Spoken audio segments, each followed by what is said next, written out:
என்ன பண்ணுறீங்க ஈஷா? உங்களுக்கு வாங்கி வச்ச பொருட்களை போட்டு வைக்கிறது டப்பா வாங்கினா நீங்களே அதை உட்காந்துக்கிறீங்க.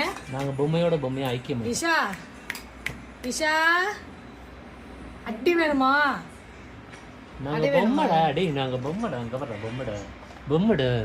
அங்கே அதில் இருக்கிற பொம்மையோட இந்த பொம்மை அழகாக இருக்கு. இந்த புது ட்ரெஸ் போட்டுருக்கோம் அதனால பொம்மை பொம்மை பொம்மையோட பொம்மை யார்? அது பொம்மையோட பொம்மையா ஐக்கியமானது? அவ பாரு ஒண்ணுமே அவ பொம்மைன்னு நினைச்சிட்டு இருக்கா. ஏய் வெளிய வாடி வெளிய வாடி.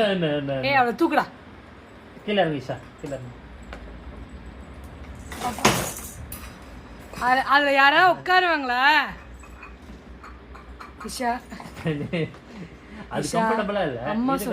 அம்மா சொல்றது கேளு ஈஷா. ஈஷா சுத்தற மாதிரி எதுவும் இல்ல. வெளிய வா, வெளிய வாங்க. அடி வேணுமா உனக்கு? என்ன அடி வேணுமான்னு? ஈஷா ஈஷா அடி. வெளிய வெளிய வா. அடி வேணுமா? படுத்துக்க.